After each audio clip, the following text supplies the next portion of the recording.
Les doy la bienvenida a la Biblioteca Nacional. Yo soy el director de la Biblioteca Nacional, Alberto Mangel, y nuestro invitado es uno de los escritores españoles más importantes de hoy, Javier Cercas. Está aquí para presentar una nueva novela.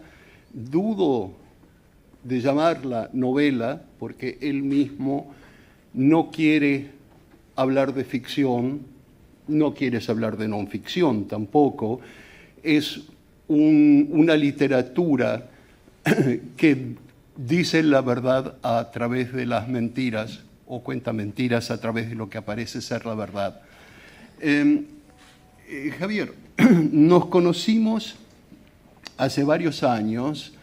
El primer libro tuyo que leí fue naturalmente Soldados de Salamina, que todos conocen. Ese libro significó para ti encontrar un público inmenso. Los mayores lectores del mundo reconocieron ese libro como una obra maestra. George Steiner, Vargas Llosa, Susan Sontag, todos dijeron que aquí había algo importante. Pero después de leer tus otros libros, vi que siempre estás escribiendo el mismo libro. Yo podría definirlo como lector, pero quisiera que tú hablases de ese único libro. En tu imaginación, ¿qué es? Qué pregunta tan complicada, Alberto. Claro, las preguntas sencillas no son tan interesantes.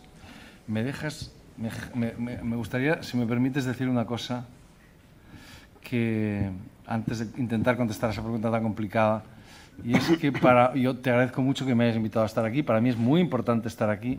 En realidad estaba muy emocionado al venir aquí, porque esta era la biblioteca de Borges, aunque no es el mismo edificio, ¿no? Era la biblioteca de Borges. Ahora es la biblioteca de Mangel, pero para mí siempre fue la biblioteca de Borges, y Borges es un escritor fundamental.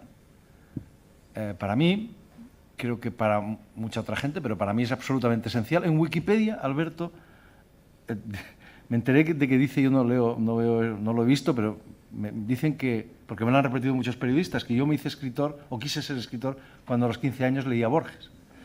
Pero Wikipedia en esto, como en casi todo, se equivoca. Es exactamente lo contrario. Yo leía Borges, es verdad, empecé a leerlo a los 15 años porque tenía una profesora guapísima, de la que me acuerdo todavía, Ana María Coder, que se llamaba, y cuando le veo siempre digo, es que me hiciste el favor de mi vida.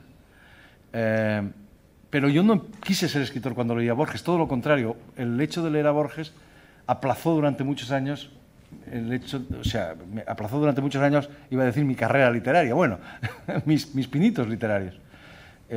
Porque años después leí un ensayo de Auden, del gran poeta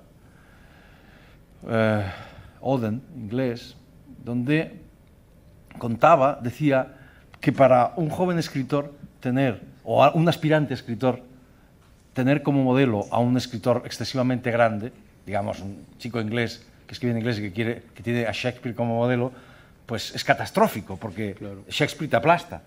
Entonces, a mí me ocurrió lo mismo. Yo tenía a Borges como modelo, había dos o tres modelos, pero Borges era un modelo fundamental, además en mi lengua. Y claro, entonces yo tardé muchos años en empezar a escribir, porque no me atrevía, me daba vergüenza, digamos, compararme a una cosa semejante, ¿no? Y tuve que encontrar escritores menores, ¿no?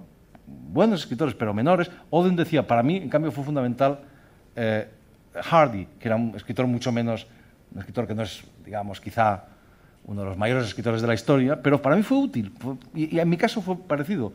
Escritores como, por ejemplo, escritores lamentablemente un poco desprestigiados en Argentina, pero que argentinos, y que yo quiero mucho, como Bioy Casares, por ejemplo, para mí un escritor fundamental. Y gran escritor. Y gran escritor. O Cortázar, un escritor que me decían que se sigue leyendo mucho en sí, Argentina, claro, pero me temo, y creo que tengo razón, muy desprestigiado entre los escritores argentinos, cosa que lamento profundamente, porque no todo lo que escribió Cortázar es bueno, ni está en la primera categoría, ¿no? Pero sigue siendo para mí un escritor importante, ¿no? A la gente le parece, he visto escritores argentinos, sobre todo en Argentina está muy desprestigiado, que piensan que Rayuela es cursi y todas estas cosas, ¿no? Bueno, hay escritores argentinos que son tontos, como en cualquier lugar. No, es un escritor... Cortázar es un gran escritor. Yo lo creo también, lo creo. Hace poco, uno de esos escritores argentinos, César Aira, en un viaje de Washington a Nueva York, me contó una anécdota maravillosa, que yo he contado otras veces y la he contado en un catálogo de aquí, y que para mí es muy bonita, porque él dice que se la contó Ana María Barrenechea, que era una profesora de la Universidad de Buenos Aires, ustedes habrán oído hablar de ella. Especialista en Borges. Especialista en Borges, y ella contaba que un día estaban ella y otros discípulos de Alfonso Reyes a la puerta del despacho de Alfonso Reyes, esperando a que saliera el maestro.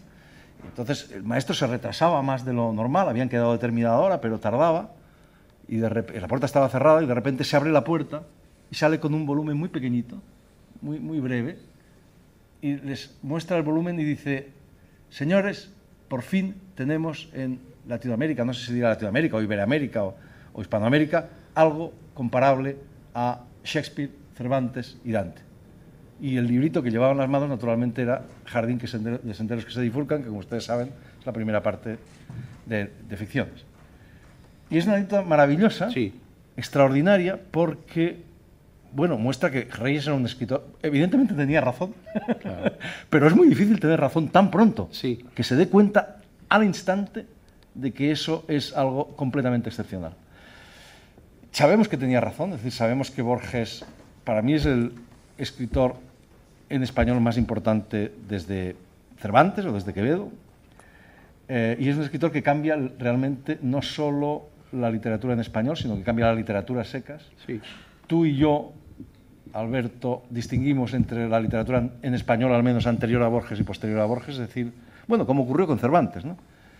Hay quien ha entendido que Borges cambia la literatura, al menos en español, y quien no lo entiende. Y quien no lo entiende tiene un problema grave. Y la ventaja de Borges es lo mismo que con Cervantes, ¿no? Cervantes, obviamente, sí, después de Cervantes ya no se puede escribir, sí, igual que antes de Cervantes, y con Borges ocurre lo mismo, ¿no?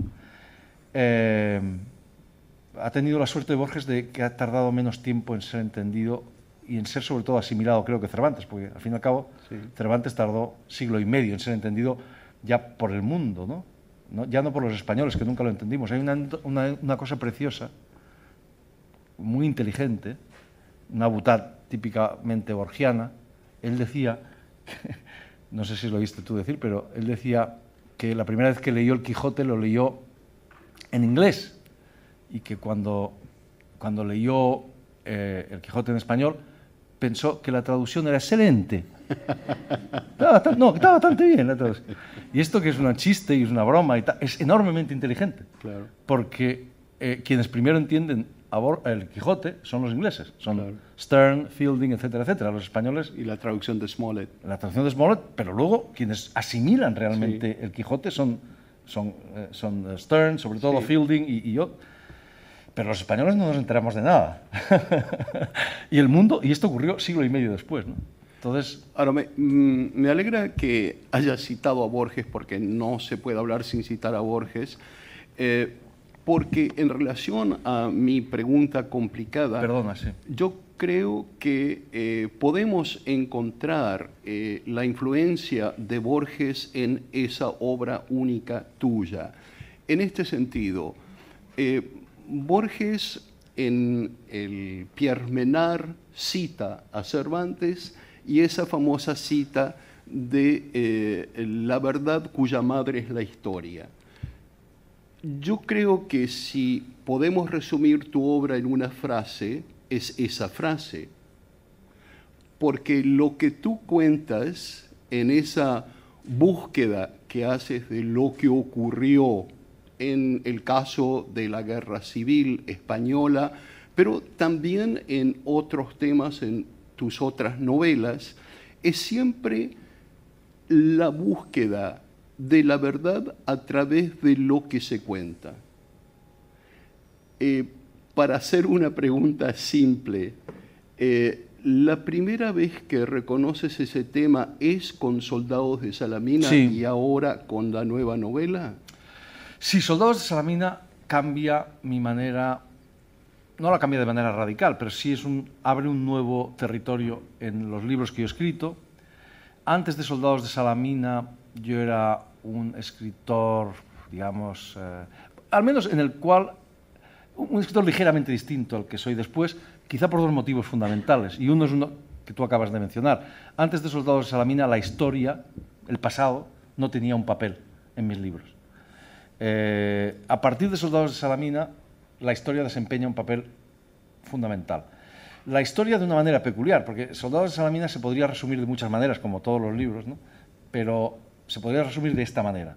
Soldados de Salamina es la historia de la búsqueda de un tipo, de un hombre de mi generación, que en aquel momento tenía 40 años, que piensa que, como la mayoría, como mucha gente de mi generación, la guerra civil era algo tan remoto y tan ajeno a su propia experiencia como la batalla de Salamina, ¿no? Mi generación pensaba en la guerra, esto es un tema de viejos, es un tema acabado, es un tema agotado, es un tema con el cual nosotros no tenemos nada que ver, nosotros queremos ser europeos, americanos, modernos, posmodernos, yo qué sé.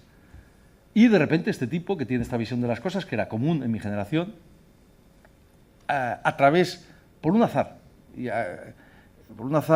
que le enfrenta a un minúsculo y olvidado episodio de la guerra civil, el fallido fusilamiento de el ideólogo principal de Falange, descubre, a través de una búsqueda de ese minúsculo y olvidado episodio, de una investigación que lleva a cabo sobre ese minúsculo y olvidado episodio, descubre que el pasado, que estaba equivocado, que ese pasado no ha pasado del todo, que el pasado es una dimensión del presente sin el cual el presente no existe, sin el cual el presente no se entiende, o mejor dicho, está mutilado. Y a partir de ese momento, y ahí en ese pasado que creía ajeno a él, descubre incluso el sentido de su propia vida, ¿verdad? Y el sentido del presente. Entonces, a partir de ese momento, Alberto, yo tengo la impresión, y ahí voy a tu pregunta, y también intentaré la primera pregunta, que es la más difícil de todas. Sí, a partir de ese momento, yo intuyo, que hay en los libros que yo he escrito una especie de lucha contra, yo lo he llamado alguna vez la dictadura del presente. Es decir, esto es un hecho para mí evidente y muy importante, el hecho de que vivimos una especie de dictadura del presente, una dictadura creada básicamente por el poder omnímodo que tienen sobre nosotros los medios de comunicación, ¿no? Es decir, lo que no existe, lo que no está en los medios, no existe. Los medios no solo reflejan la realidad, sino que la crean. Insisto, lo que no aparece en los medios no existe. Y para los medios de comunicación, para la televisión, para estos medios ultra rápidos que dominan hoy, ¿no?, la realidad, lo que ocurrió esta mañana ya es pasado. Y lo que ocurrió ayer, ya no te digo, y lo que ocurrió hace unas semanas es la prehistoria. Y entonces vivimos en este presente estúpido, en esta idea estúpida de que el presente se entiende solo con el presente y de que el pasado es una cosa que interesa a Mangel y a Cercas y a algún otro más, friki, ¿verdad? Y están algunos frikis, ¿verdad? Y el pasado está ahí en las bibliotecas y en los archivos y es ajeno por completo a nosotros. Esa es una idea completamente falsa. El pasado, y sobre todo el pasado del que hay memoria, del que hay testigos, que es el pasado que a mí me interesa, ese pasado todavía no ha pasado. Ese pasado forma parte del presente. Ese pasado es una dimensión del presente sin la cual el presente está mutilado. Entonces, por eso los libros que yo he escrito a partir de Soldados de Salamina, antes de Soldados de Salamina, ese pasado no existía. Mis libros hablaban de un presente, de ese presente que se reduce al día de hoy, ¿no? Y esa dimensión histórica no existía. Y a partir de ese momento, todos mis libros, incluido el último, contienen un vaivén permanente entre el pasado y el presente, ¿no? Entre un diálogo entre el pasado y el presente, como contiene un diálogo entre la dimensión, digamos, individual y la dimensión colectiva. ¿No? Más que un diálogo, porque en tu última novela sacas una conclusión que puede corresponder también a Soldados de Salamina, y es que contando la historia del pasado estás contando tu presente, que narrando al personaje del pasado tú dices en la nueva novela que te estás contando a ti mismo. Claro. Claro, porque este libro no habla, como quizá tampoco Soldados, pero de manera más evidente, no habla de la guerra civil, sino de la herencia de la guerra civil. Es decir, ni siquiera, diría que no habla ni siquiera de la herencia de la guerra civil, habla de la herencia de violencia con la cual todos cargamos. De eso habla este libro. Habla Tu familia en particular. mi familia en particular y todos en general, porque no somos únicamente los españoles los que cargamos con una herencia de violencia, que en nuestro caso es una guerra que en realidad no dura 3 años, como dicen los libros de historia. La guerra civil no dura 3 años, dura 43 años. El franquismo fue la prolongación de la guerra por otros medios, evidentemente, ¿no? Sino todos, en Argentina, aquí, ¿verdad? En Francia, en Italia, en todas partes cargamos la gente de mi generación con una herencia de violencia, valga la expresión, que este libro cuenta mi necesidad de conocer esa herencia, mi necesidad de asumir esa herencia, que es una herencia desagradable, que es una herencia horrible, simbolizada por un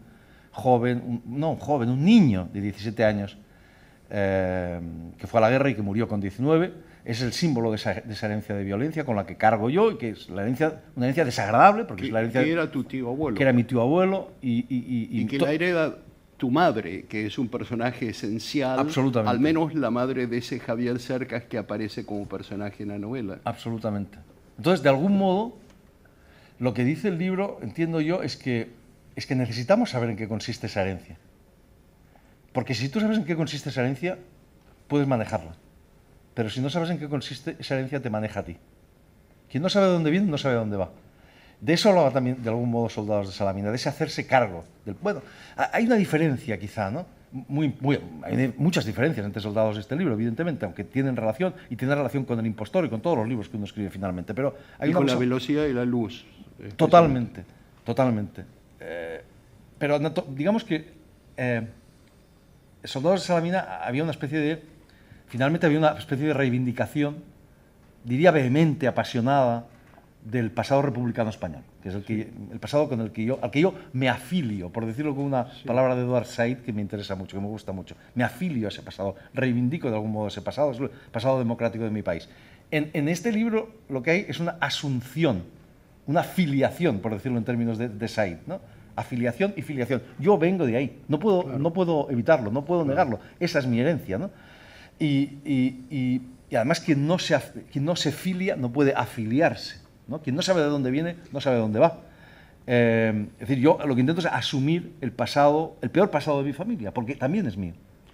¿No? Ahora, mientras buscas y luego cuentas ese pasado, tanto en Soldados de Salamina como en la última novela, dejas entender que la búsqueda de los hechos, quizás sumada de una historia falsa, que la expectativa que tenemos de la lucha entre los buenos y los malos a veces se da vuelta, como en Soldados de Salamina, a veces repercute en los personajes del presente y a veces, como por ejemplo en El impostor, es inventada. El impostor trata de un personaje que se dice sobreviviente del nazismo y que luego se descubre que ha inventado esa historia. Ahora, lo que es interesante cuando tú cuentas es que a pesar de ser inventada, a pesar de que sepamos que es una impostura, sigue siendo verdadero. Es decir, el hecho ha sucedido y esa verdad la heredas tú o el personaje Javier Cercas. Es que eso es algo que une estos libros. Diría que une mis libros desde el principio. Mis libros desde el principio son una especie de búsqueda de la verdad, distintas verdades, de carácter distinto, ¿no? Que acaba siempre escapándose de las manos. Como el agua, como si, ¿verdad?, se te escapa. Es decir, de algún modo, la verdad es la búsqueda de la verdad. Todos son búsquedas fallidas. Y estoy pensando en unas páginas que tú recordarás de las Confesiones de San Agustín, donde dice, el pasado se ha ido. Claro. El pasado es un pozo oscuro. Sí. Lo que llamamos pasado no es más que una conjetura que hacemos, esto ya lo añado yo, ¿no? Una conjetura que hacemos a partir de hechos que vamos cogiendo de aquí y de allá. Este libro, El monarca de las sombras, es eso. Sobre todo, es muchísimo más que cualquier otro de los que he escrito. Es decir, cómo reconstruir la historia de un chico anónimo que muere a los 19 años, del cual se ha perdido absolutamente todo y que es una víctima en medio de un montón, millares y millares de víctimas. ¿Qué se sabe de ese chico? Yo no tenía más que una fotografía de ese chaval. Y memorias aquí y allá de gente declinante, de gente, la mayor parte de los testimonios, de los testigos de la vida de este chico ya han muerto. Entonces eso es como una batalla perdida de antemano, porque sabes que no vas a recuperar una imagen completa. Y me siento como alguien que va arrancando del pasado pedazos, ¿no?, de memoria, aquí, uno allá, un papel aquí. Volviendo a Borges, estás citando o describiendo el final de La busca de Averroes. Sí. Es exactamente lo que hace Borges en La busca de Averroes, cuando termina ese intento de descripción del personaje y acaba por decir: este intento de Averroes tratando de entender lo que es la comedia y la tragedia sin haber nunca visto una obra de teatro, es como yo tratando de ver a Averroes, y es como tú, Javier Cercas, tratando de encontrar esos personajes en el pasado. Especialmente en este último caso, diría, porque al final lo que yo elaboro es una conjetura, nada más, ¿no? Es así. Explica el título de esta nueva novela, porque es otra maravillosa utilización de nuestra historia común antigua de Grecia y de Homero. Bueno, tendría que contar primero quién es este chico, pero déjame... Exacto. Por favor. Tienes toda la razón. El libro, en el fondo, es una lectura o una humildísima lectura de Homero, ¿no?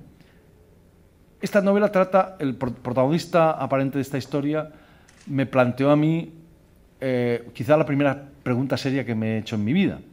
Este hombre era tío de mi madre, un chico nacido en mi pueblo, que es un pueblo muy humilde, de la zona más humilde de Extremadura, es decir, de la zona más humilde de España, cercana a la frontera con Portugal, un chico de familia de pequeños propietarios rurales, que es la mía, con inquietudes intelectuales. Es el primero de la familia que estudia, la familia se sacrifica para que estudie, es casi el primero del pueblo que estudia, y en 1936, cuando estalla en España la guerra civil, cuando se produce el golpe de Estado contra la República y la subsiguiente guerra civil, se alista en el ejército de Franco. Tú haces la distinción entre falangista y franquista. Te corrige a alguien, o corrige al Javier Cercas, sí, y dice, no, él era falangista, claro, no franquista. Claro, son dos cosas distintas. Quizás ustedes no tienen por qué saberlo. Una cosa es... Explique. Sí, el falangismo fue simplemente la forma que adoptó el fascismo en España. El fascismo en Europa y en el mundo adoptó formas distintas. El falangismo es la que adoptó en España. Era mucho más próximo al fascismo italiano con el nazismo. Tiene obviamente vinculaciones, pero en fin, hay diferencias, ¿no? En cambio, Franco lo que hizo fue simplemente una apropiación oportunista del fascismo. Es decir, Franco fue fascista mientras el fascismo triunfó en Europa y a él le interesaba porque lo apoyaron Hitler y Mussolini, sin ellos no hubiese ganado la guerra, pero en cuanto Hitler y Mussolini pierden la guerra, pues Franco se quita de encima, deja de saludar a la romana, etcétera, etcétera. Entonces hay una diferencia fundamental. Habría mucho que hablar sobre esto. Pero este chico era esencialmente un falangista, ¿no? Este chico, como digo, se alista para defender la causa del franquismo, la causa de Franco, ¿no? Los sublevados contra la República, y muere, se alista en el año 36 y muere 2 años después en la batalla más cruenta, no solo de la guerra civil, sino de la historia de España, que es la batalla del Ebro. Y entonces esta historia me la contaba mi madre, y la pregunta que me rondó siempre, desde que yo era muy chico, era ¿cómo es posible? ¿No? ¿Por qué un chico de esa edad y de esas características, sobre todo desde que empecé a tener un poco conciencia, digamos... Y tenías la foto ahí. Sí, la foto aparece, es lo único que quedaba de él. La pregunta era ¿por qué un chico de estas características se alista para defender una causa injusta y muere del lado equivocado de la historia? ¿Y por qué para mi madre, y esta es una pregunta complementaria, ese chico era tan importante? Claro, mi madre tiene 5 años cuando estalla la guerra, 7 años cuando muere Manuel Mena, el protagonista del libro, o el aparente protagonista del libro, y obviamente para ella, una niña, pues este hombre era un héroe, era el hombre que había, en fin, ido a la guerra para proteger a la familia y para salvar la religión y la patria y todos esos valores en los que ellos creían. Entonces yo siempre, y voy al título, esta es, digamos, la pregunta seminal, la pregunta que origina el libro. Yo siempre, digamos, para mi madre siempre sentí que Manuel Mena era una especie de Aquiles, el héroe, el protagonista y el héroe de la Ilíada, en fin, un hombre joven, valiente, arrojado, que lucha siempre en primera línea de combate y que muere luchando así, que encarna y muere joven, y tiene una muerte bella, una hermosa muerte. Carlos Tánatos le llaman los griegos, le llama Homero, y que gracias a esa bella muerte y a ese coraje y a esa pureza y a juvenil, etcétera, vive en el cielo de los griegos. Los griegos no creían en el cielo, en nuestro cielo, su cielo era la memoria, ¿no? Vive en la memoria de los hombres como un héroe. Curiosamente, Alberto, yo me he pasado la vida leyendo la Ilíada y la Odisea, que estaban en prosa en mi casa, y solo recientemente me he dado cuenta de una cosa muy elemental, que es como si en esos dos libros, la Ilíada y la Odisea, Homero nos estuviese proponiendo dos modelos de vida. Por un lado está el de Aquiles, que muere joven en combate y que encarna el ideal ético griego, ese es el ideal ético griego, y por otro lado está Ulises, que es el protagonista, como saben, de la Odisea, y que es lo contrario, es el hombre astuto que gracias a su astucia regresa a casa, recupera su patria, recupera a su mujer y vive muchos años. Entonces, hay un momento en la Odisea, un solo momento, en el que aparece Aquiles. Solo un momento. Y es cuando Ulises baja al Hades, baja al reino de los muertos, y se lo encuentra. Y le dice algo así como, Aquiles, tú que en vida fuiste el hombre más admirado, por tu coraje, por tu valor, por tu pureza, por tu tal, aquí, en la sombra, en el Hades, debes de ser igual más admirado todavía, porque ¿no? Vives en la memoria de los hombres y debes ser admirado, querido, vives en la gloria. Y entonces Aquiles le contesta, sí, es verdad,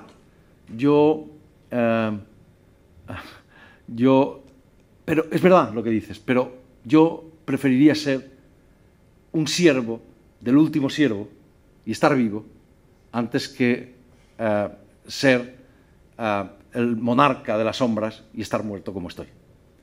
Y eso da título a la novela. Eso da título a la novela, el monarca de las sombras. Porque claro, digamos que yo lo que acabo entendiendo es algo muy elemental, es que mi madre no me estaba proponiendo a Manuel Mena, a su Aquiles, como modelo, sino como contramodelo. Que mi madre no me estaba diciendo sé como Aquiles, sino sé como Ulises, y vive muchos años. Esta es una novela belicosamente antibelicista en un momento en el que ya mi generación y tantos, ¿no? En Europa, sobre todo, hemos olvidado las guerras. Y cuando olvidas las guerras ya estás preparado para repetirlas. Claro. Esta es una novela belicosamente antibelicista, pero la más belicosamente antibelicista es mi madre, de la novela.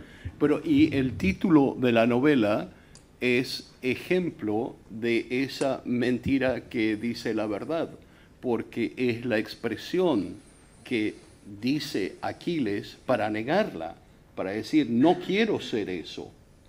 Y le das el título a la novela y uno la lee pensando que va a encontrarse con este héroe que es el monarca de las tinieblas. Y te das cuenta que finalmente hubiese preferido seguramente ser un hombre común. Sin la menor duda, él lo dice. Ahora, sin la menor duda. ¿Cómo se refleja eso en el personaje Javier Cercas? Ese personaje que se da cuenta que finalmente en esa búsqueda se está encontrando a sí mismo. No lo sé cómo se refleja en el personaje de la novela. A ver, yo creo que lo esencial es que es el intento de entender a este chico. Es el intento de entender por qué ese chico hizo lo que hizo. Eso es lo que intenta, yo creo que siempre la literatura, ¿no? Entender Entender no significa justificar.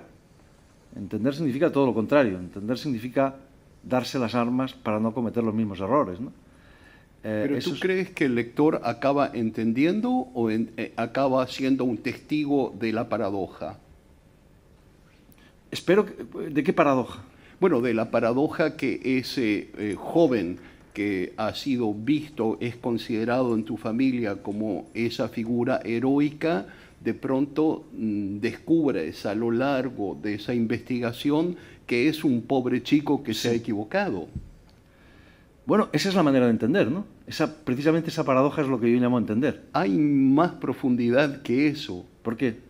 Porque al menos este lector que soy yo, leyendo esa novela junto con El impostor, junto con La velocidad de la luz, junto con Soldados de Salamina, se encuentra con esas paradojas, con una solución aparentemente obvia, de hecho, pero siente que hay un problema mucho más complejo que tiene que ver con el problema de la existencia misma. ¿Cómo sabes cómo elegir? ¿Cómo sabes si la acción que vas a tomar es la justa o no? ¿Cómo conoces las consecuencias de tus actos?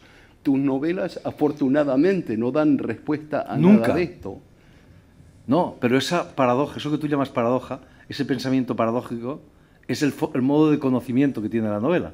Es decir, la novela nunca da respuestas claras, nítidas, taxativas. Sus respuestas son siempre ambiguas, contradictorias, esencialmente irónicas. Como decíamos al principio, en realidad es la propia búsqueda de una respuesta, ¿no? En el fondo, cada lector tiene su propia respuesta, ¿no? Porque es el lector quien termina el libro. Claro, el libro está lleno de paradojas de ese tipo. Sí. Porque claro... toda tu obra. Sí. Es que la novela es eso esencialmente para mí. Es decir, la novela es el género que conoce a través de la paradoja, a través de la contradicción, a través de la ambigüedad. Así nace la novela, en mi opinión, ¿no? Es decir, el Quijote es eso. El Quijote abre una forma de conocimiento que es esa, sí. la paradoja, ¿no? Es decir, la contradicción, es decir, la ambigüedad. Es decir, Don Quijote está totalmente loco. O no. Pero al mismo tiempo no lo está. Claro. Esa es la forma de conocimiento de la novela. Esa es una idea muy borgiana. Es la idea que propone Borges en uno de los ensayos sobre la Divina Comedia, cuando dice que Ugolino se come y no se come a sus hijos en la ficción. Claro. Por eso quizás tú hablas de ficción contra la idea de lo que escribes, la ficción como mentira o la ficción como revelación de la verdad. Tú haces esa diferencia.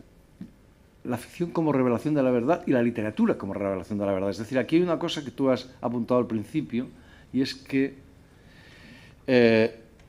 hay novelas mías que son novelas, yo les llamo novelas sin ficción. Y la pregunta ¿es posible una novela sin ficción? Esa es una pregunta, ¿no? Y mi respuesta es, ¿y por qué no? Mi respuesta es la siguiente. La primera norma que da Cervantes es que en este género que él se inventa, porque antes no hay nada parecido, en este género no hay normas.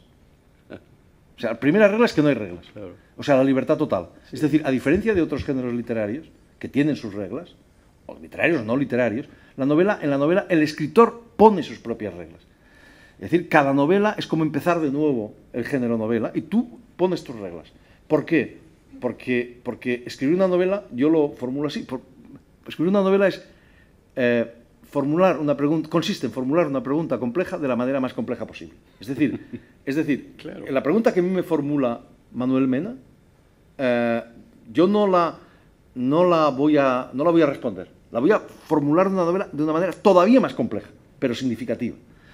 Entonces, como cada pregunta es distinta, la manera de ser formulada tiene que ser también distinta. Lo cual quiere decir que escribir una novela es como crear un juego en el cual el propio autor crea las reglas a medida que lo escribe, a medida que escribe esa novela, y el lector descubre esas reglas a medida que lee la novela. Manuel Mena, de paso, se ha dicho, es el nombre de ese tío abuelo en la novela. Claro, yo lo que quiero pero de esas paradojas y de ese...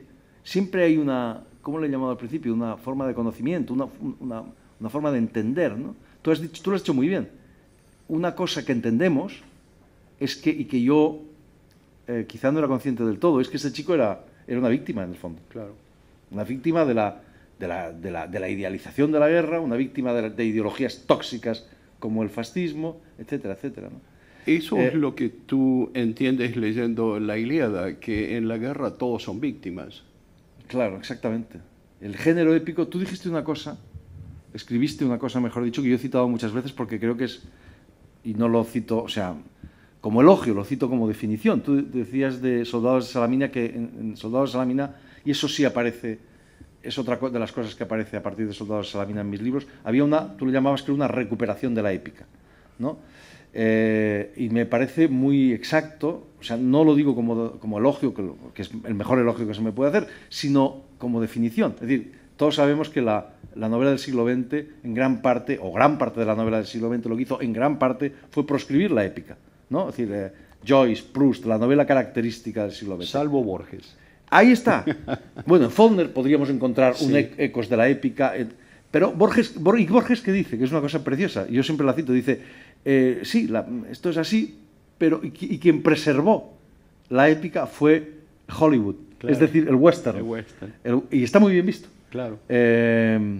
Entonces, sí, en mis libros hay este impulso épico. En todos los libros, en casi todos los libros que he escrito a partir de Soldados de Salamina. Y en uno también que no hemos citado hasta ahora y que para mí es fundamental en tu obra y que nuevamente no podemos definir ni como ensayo ni como ficción, que es Anatomía de un instante, que fue votado el mejor libro publicado en España ese año. Es nuevamente la anatomía, el cuestionamiento de un episodio heroico en la historia reciente de España, pero que abre una cantidad de preguntas sobre la realidad actual y sobre ese pasado perdido. Ese es el último, pero volvemos a lo mismo, es el último momento épico y nos estamos acercando a tu pregunta inicial, lentamente. ¿Cuál es el libro? Tenemos 5 minutos más. No, ¿cuál es el libro cuál era tu pregunta inicial, que es fantástica? Porque me he desviado para no contestarla, ¿no te das cuenta? Bueno, la figura en el tapiz de James, ¿cuál es ese libro único que estás escribiendo? A lo mejor si lo supiese no seguiría escribiendo. No, claro. Pero ese, fíjate, volvemos a lo mismo. Anatomía de un instante, en realidad, el instante de Anatomía de un instante es el último instante épico, felizmente, el último instante épico de la historia española. Es decir, en el último instante, cuenta en 2 minutos de qué se trata. Rápidamente. En realidad, cuando tengo que explicarlo a gente no españoles, siempre les digo, viene a ser nuestro asesinato de Kennedy, para entendernos. Es decir, esto ocurrió en el 23 de febrero de 1981, cuando 6 años después del inicio de la muerte de Franco, el país estaba ya entrando en la democracia, de hecho ya era una democracia, y se estaba eligiendo al segundo presidente democrático español. Adolfo Suárez, que fue el primero y que es el protagonista de Anatomía de un instante, se estaba marchando, se estaba despidiendo, cuando en el hemiciclo del Congreso de los Diputados, en Madrid, entran un grupo de militares, de guardias civiles, en realidad, disparando y, en fin, anunciando, no hacía falta ni anunciarlo, que era el inicio de un golpe de Estado. Entonces, empiezan a disparar, pam, pam, pam. Estas imágenes fueron recogidas en televisión, grabadas en televisión y emitidas más tarde, y exigiendo a los diputados reunidos allí que se tirasen al suelo, gritando al suelo, al suelo, al suelo. Y estas imágenes las hemos visto los españoles. Bueno, en realidad, si ustedes van a España, pongan la televisión en su hotel y esperen 10 minutos y aparecerá. Esas imágenes, sin la menor duda, porque aparecen constantemente, y con razón, son las imágenes más extraordinarias de la historia, sin duda, del siglo XX en España. Y un día yo me di cuenta de que había 3 tipos que se quedaban en su sitio, que era una cosa absolutamente loca, porque no tiene ningún sentido. 3 tipos que, en vez de tirarse al suelo como todo el mundo, pues se quedaban en su sitio. Uno de ellos era Adolfo Suárez, ¿no? Lo normal es tirarse al suelo. Yo particularmente me hubiese metido en el sótano, porque claro, te están disparando. Y a partir de ese instante, de esa imagen, porque fue grabada, insisto, por televisión y además figura en la portada del libro, yo cuento, digamos, la historia del golpe de Estado, pero sobre todo cuento la historia de la conquista de la democracia en España. Y es el último instante épico. Yo, Alberto, esto es una paradoja que me han otra paradoja, que no me han reprochado, pero me han recordado, con razón, lo digo porque tienen toda la razón. Yo, Alberto, soy partidario en política, soy partidario de un aburrimiento total. O sea, un aburrimiento suizo o como mínimo escandinavo. Ese es mi ideal de vida. También era el de Borges. Claro, exacto. Y por eso quizá, pero al mismo tiempo me fascina la épica, ¿no? Porque yo soy consciente de que cuando las cosas van mal dadas, alguien tiene que decir no. Y en el momento en que alguien dice no, empieza la épica, ¿no? Como esos tres hombres que deciden, cuando todo el mundo dice sí y alguien dice no, ahí empieza la épica. Eso, como esos tres hombres que deciden no tirarse al suelo cuando lo que había que hacer era tirarse al suelo, o como ese soldado que decide no matar a un hombre cuando a un hombre con responsabilidades políticas, cuando todo conspira para que lo mate, ¿no? Entonces, esa paradoja, yo convivo felizmente con esa paradoja, el deseo del aburrimiento en política y la fascinación, o sea, el odio a la épica en la realidad y la fascinación por la épica en la literatura, en la historia, en la ficción. Y por eso existe la literatura.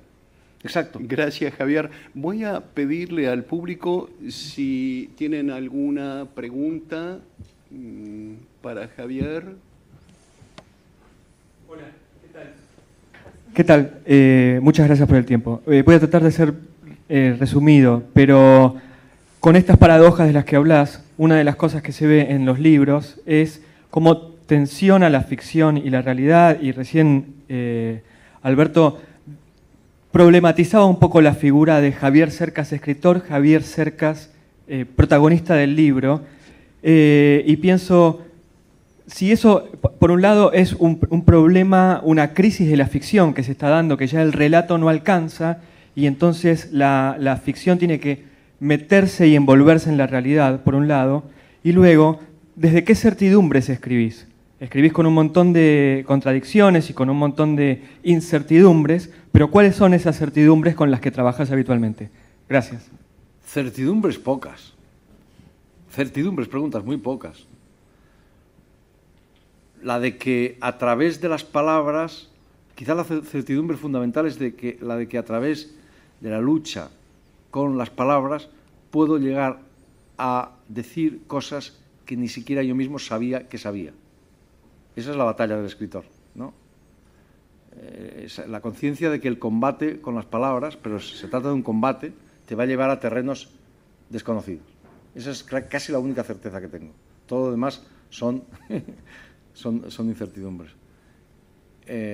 Porque cada libro te plantea de nuevo todos los problemas, ¿no?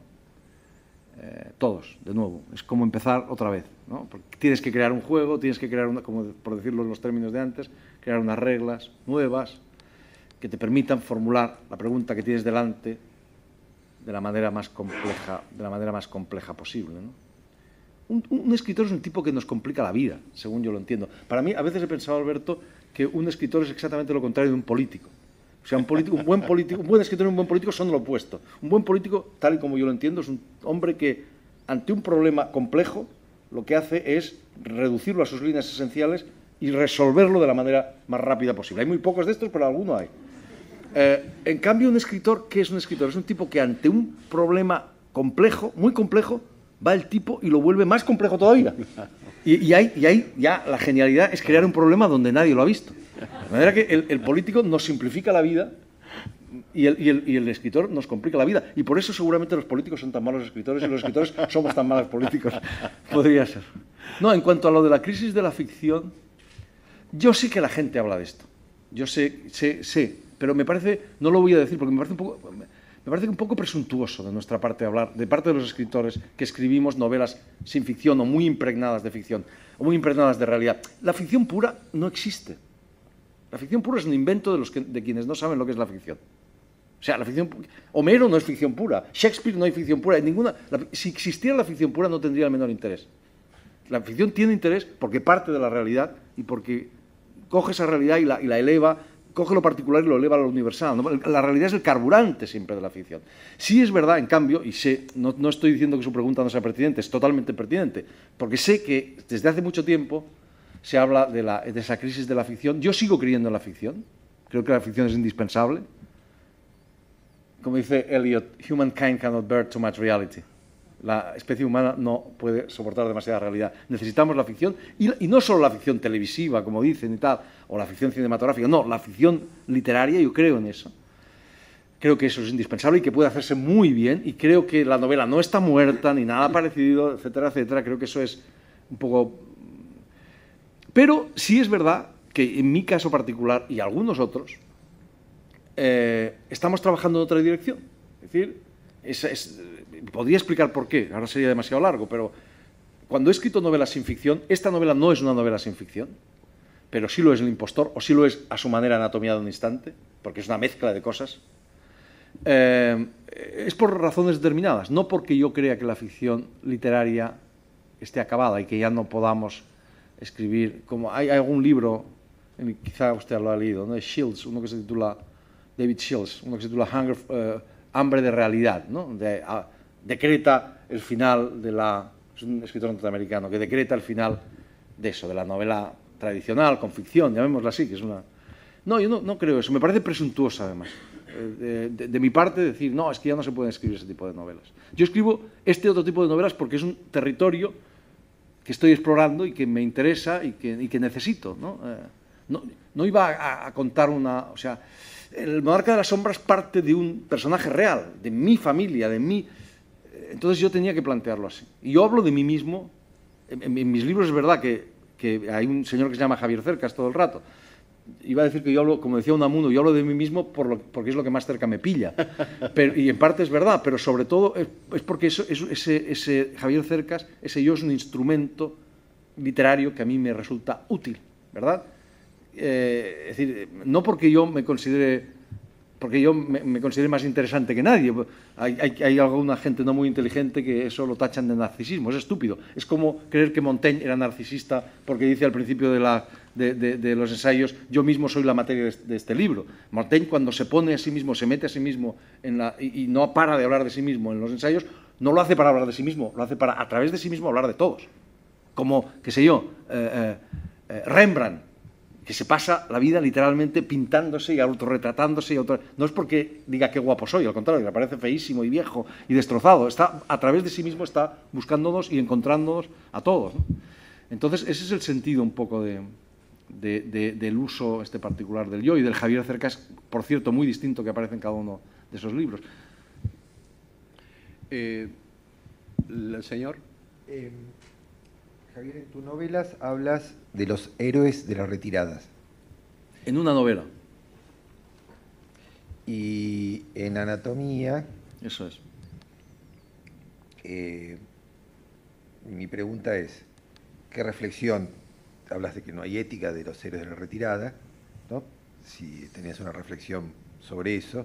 Y la segunda, confieso que leí en un día Anatomía, me pareció extraordinaria.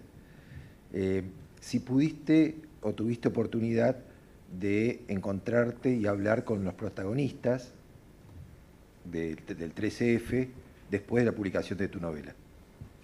La segunda rápidamente, la primera es más complicada, la segunda rápidamente... Bueno, los verdaderos protagonistas, uno estaba muerto, que era Gutiérrez Mellado, el otro estaba fuera de combate, quiero decir, padecía Alzheimer, que era Adolfo Suárez, y el tercer protagonista era Santiago Carrillo, el líder del Partido Comunista, y tuvo una reacción muy curiosa, que fue decir, esto lo dijo en la radio, dijo, bueno, este libro es excelente como obra de imaginación, pero la realidad no fue así.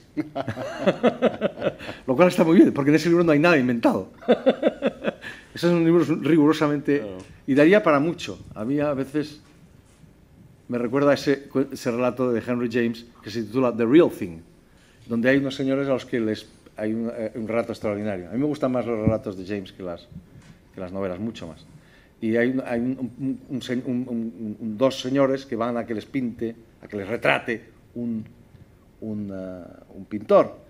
Y entonces este pintor hace un relato absolutamente realista. Y ellos dicen, sí, somos nosotros, pero this is not the real thing. Esto no es exactamente... Porque la gente quiere salir siempre más favorecida, ¿no? Bueno, esa fue la... Y luego, ese libro, en fin...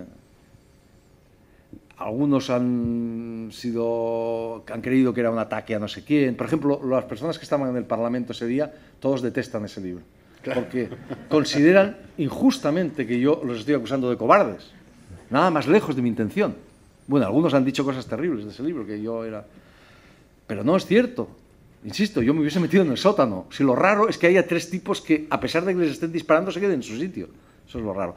En cuanto a lo de los héroes de la traición, creo que ayer lo hablé alguien me preguntó por lo mismo en la feria. Yo les llamo héroes de la traición. Héroes de la retirada es la expresión de Enzensberger. La mía es héroes de la traición, que es una paradoja, es un oxímoron, ¿no? Una contradicción en términos. Sí, porque ¿qué pasa? Que todos entendemos que la lealtad es una virtud, y lo es. Pero hay momentos en la vida de las personas, de los individuos y también de las colectividades, en que es más honesto, más valiente y más virtuosa la traición que la lealtad. Y este momento del nacimiento de la democracia en España es uno de ellos. Es decir, los tres tipos que protagonizan el libro, que son los tres tipos que se quedan sentados en su sitio cuando les disparan, son tres grandes héroes de la traición. Tres personas que traicionaron el error en el cual habían vivido para construir un acierto, ¿no? Y son detestados por sus antiguos acólitos, por sus antiguos... Uno era un general franquista, el general Gutiérrez Mellado, que había hecho toda su carrera con Franco y que en un determinado momento desmonta el ejército de Franco y crea un ejército democrático, hasta donde puede. Y es detestado, odiado a muerte por sus compañeros. Algunos... Fui a casa de un general que cuando le dije que quería hablar de este hombre me dijo, váyase, porque en esta casa no se habla, ese nombre no se menciona. El segundo es Santiago Carrillo, que traicionó, era el líder del Partido Comunista durante muchísimos años y traicionó, ¿no?, comillas, los ideales en los que había creído siempre, la revolución, la república, aceptó la monarquía, etcétera, etcétera, etcétera. Y el tercero, el peor de todos, que era Adolfo Suárez, que es el protagonista verdadero del libro, el mayor traidor de todos, un tipo a quien nombran en 1976 el rey como primer ministro y que los franquistas están contentísimos porque creen que este chico joven, servil, había sido un escalador del franquismo, un verdadero escalador, ¿no? Un arribista y que guapo, kennediano, decían que era, ¿no? Se parecía a Kennedy y tal, o decían que se parecía a Kennedy y tal, y que este hombre va a ser quien, enérgico y joven, va a permitir que el franquismo viva 25 años más, ¿no?, que el franquismo sobreviva a Franco. Y este tipo, en menos de un año, no solamente desmonta el franquismo, sino que legaliza al demonio personificado, que era el Partido Comunista, convoca unas elecciones generales y se lo carga todo. Y este hombre, para los suyos, para los franquistas, él venía del franquismo, se convierte en el odio, se convierte en el demonio personificado. Sin esa traición, sin esa triple traición, la democracia en España no existiría. Entonces tenemos una ética de la lealtad, pero necesitamos una ética de la traición. Eso es lo que un poco decía ese libro. Y decía algo muy importante, volvemos a la épica, a los hombres que dicen no. Para mí el heroísmo, que es, digamos, no hay épica sin héroes. El heroísmo empieza cuando alguien dice no. Cuando todo el mundo, lo decíamos antes, ¿no? Cuando todo el mundo dice sí y alguien dice no. Es el hombre rebelde de Camus, en el fondo. Que es que sea un hombre revolté, sea un hombre que dice no. Que es un hombre rebelde, es un hombre que dice no. Así empieza él. ¿Perdón? Don Miguel de Unamuno, cierto, al final de su vida, claro. Ahí empieza la épica. Lo que pasa es que los hombres que dicen no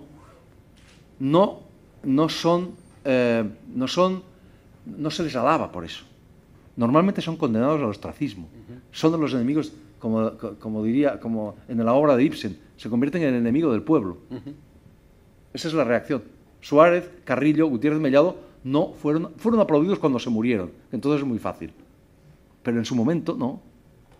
El hombre que dice no, cuando todo el mundo dice sí, y que ese es el inicio del heroísmo, que es una cosa muy excepcional, ese hombre es castigado. A ese hombre la gente no lo aprecia, porque todos los demás decimos sí. Y este hombre revela nuestra cobardía. Esto es así, creo yo. Tenemos tiempo para una pregunta más.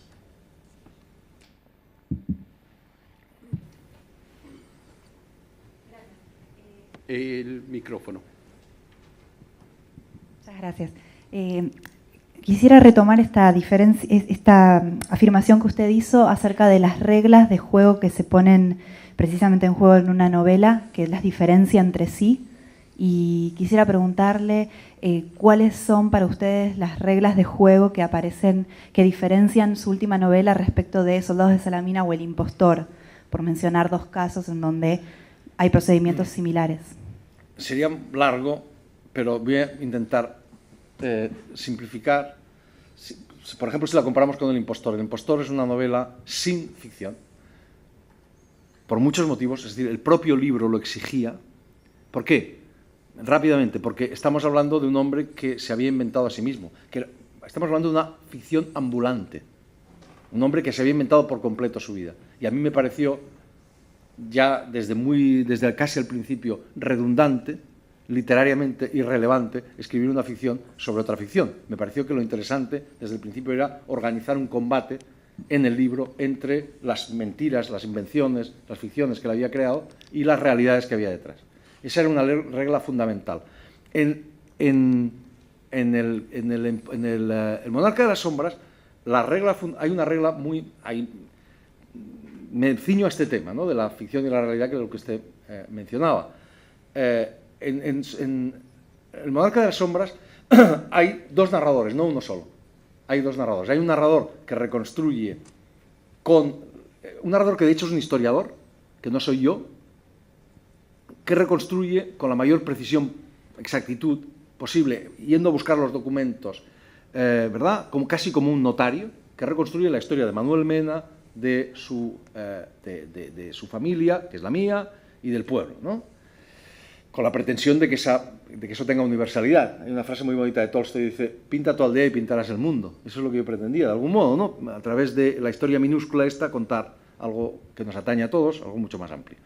Y ese narrador es un narrador, insisto, que se tiene completamente a la realidad, a los documentos, que hasta me corrige a mí, hasta me corrige cosas que yo he dicho, que habla de mí como otra persona, porque de hecho es otra persona. Y luego hay otro narrador, un narrador que cuenta el propio proceso de hacerse la novela. Esto en mis novelas, de algún modo u otro, siempre ocurre, ¿no? Hay un libro mío de conversaciones con mi traductor italiano que se titula La aventura de escribir el romance y la aventura de escribir novelas, porque yo digo a menudo que escribo novelas de aventuras sobre la aventura de escribir novelas, ¿no? Siempre cuento el propio proceso de hacerse, ¿no?, mis dudas.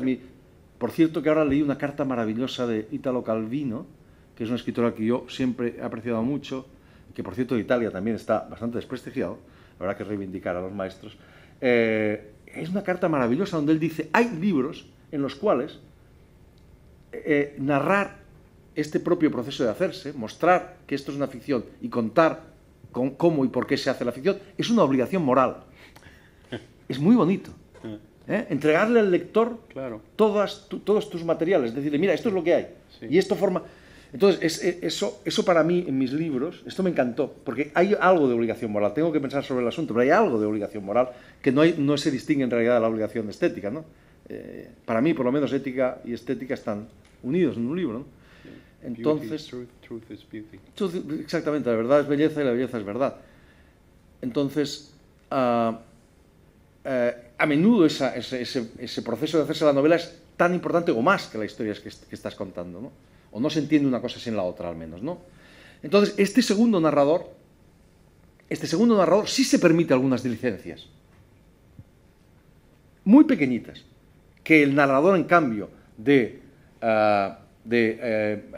Impostor, por ir a ese libro, por compararlo con ese libro, no se permitía. Muy pequeñitas, o sea, no sé, atribuirle a un personaje del libro cosas que en realidad no dijo. Algunas licencias se toma con la realidad. En el libro hay muy poquita invención. Ponle, yo no sé, es imposible contabilizar esto, pero a lo mejor un 3%, un 4% de ficción, 5%, no, creo que menos. Para mí eso ya es ficción. Y eso hace que todo el libro sea ficción. Porque un granito de ficción en un reportaje o en una novela sin ficción convierte a todo en ficción. Igual que una gota de veneno en un vaso de agua. Ya ese vaso no puede beberse, ¿no? Entonces, eso hace que este libro, para mí, y esto lo han discutido algunos amigos muy inteligentes, ellos sostienen que no, y lo sostienen con argumentos interesantes. Para mí eso hace que este libro ya sea, la regla de este libro sea completamente distinta. Esa libertad que se toma el narrador, que cuenta el propio proceso de hacerse, que se llama y que soy yo o un tipo que se parece bastante a mí, que se llama Javier Cercas, ya, para mí esas libertades que se toma y que para mí eran necesarias o indispensables, mejor dicho, del libro, convierten a todo el libro en ficción. O sea, en cambio el impostor era riguroso, yo me atenía rigurosamente, escrupulosamente a la realidad, porque la regla era otra, las reglas eran otras. Te he puesto un ejemplo nada más, pero... Gracias. Muchísimas gracias, Javier. Hasta la próxima vez. Espero que vengas de nuevo a la biblioteca. ¿Vienes muy seguido a Buenos Aires? No, básicamente cuando publico un libro y me invitan. Y bueno, tienes que escribir más libros y ya te invitamos para el próximo. Muchas gracias. Muchas gracias.